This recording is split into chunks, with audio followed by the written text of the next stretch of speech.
Porque, ó, você vê que isso é uma dor, eu já passei muito por isso, porque o fato, às vezes, de tolerar certas atitudes é por conta dessa dor, da gente achar que a gente vai ficar na mão do colaborador. Eu entendo que tem alguns donos de oficina que talvez ele não tenha um desempenho técnico tão bom quanto o Eduardo ou quanto outros, né? Ou ele até tem uma competência técnica boa, porém a demanda de serviço precisa muito, né, de ter esses colaboradores. Ou o meu amigo lá da Paulistinha Oficina, ó, exatamente isso que ele falou. O que que acontece, ó? A dor do dono de oficina. Vai ter que entender que o mundo mudou. Vai ter que criar um processo de contratação.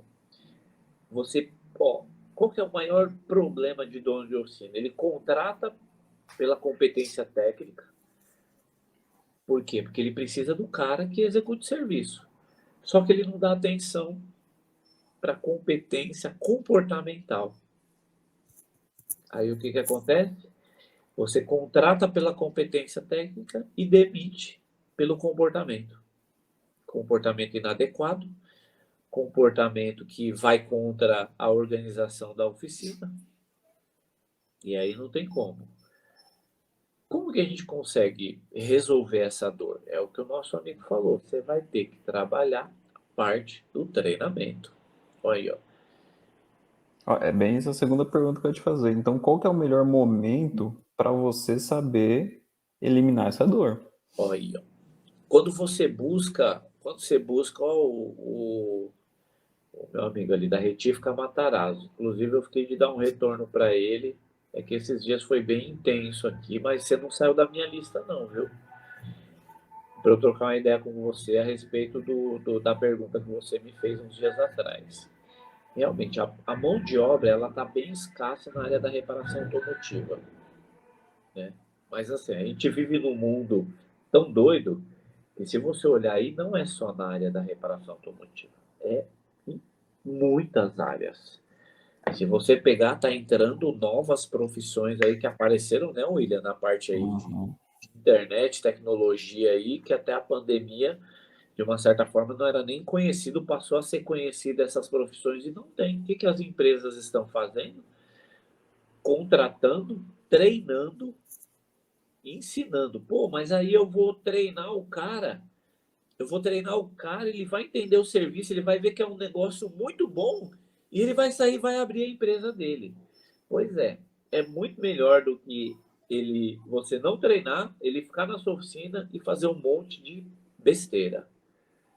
Então, Só se você me permite, só um parênteses. Tem um livro que conta a história do Walmart que fala exatamente isso. O custo alto do preço baixo.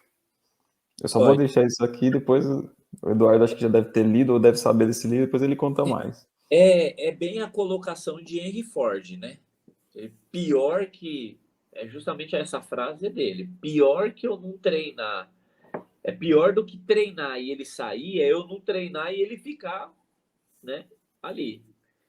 Então isso daí realmente é um problema que é assim. Aí se você for analisar, quando você, dono de oficina, você começa a estudar, você começa a buscar, né, competências fora, né, do ambiente da oficina, você vai começar a ver, por exemplo, uma, uma, uma situação clássica, a Disney. A Disney, ela tem a faculdade.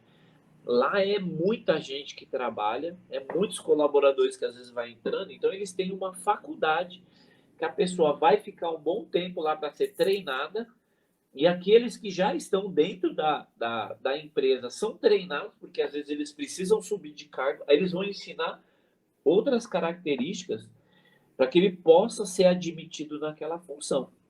Dono de oficina vai ter que aprender. E se possível, meu, vou dar uma dica de ouro aqui, William.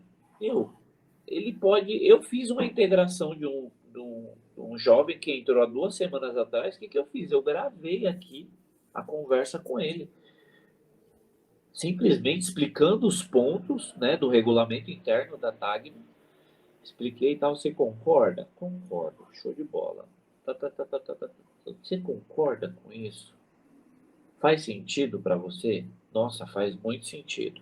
Show de bola. Tá, tá, tá, tá. No final, eu falei assim: agora você consegue assinar aqui para você concordar isso daqui comigo? Consigo. Então ele assinou, eu assinei. É como a gente costuma falar, segundo o que a Bíblia diz, quando dois concordam na terra, está concordado no céu. Então ali eu assinei, ele assinou, ele concordou o regimento interno, né, da Tagma. E aí o que que acontece? Se tiver alguma coisa que vai fora, eu converso com ele, eu mostro. Lembra que isso daqui foi conversado sobre regulamento interno, que inclusive uma cópia está com você? Sim. Então lá fala acerca disso, só que você teve essa atitude, então não foi legal.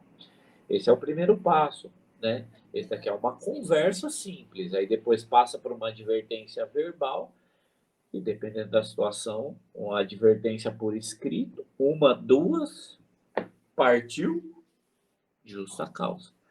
Se não tiver conhecimento, se não buscar informações diferentes, dificilmente a gente vai eliminar as dores do nosso dia a dia.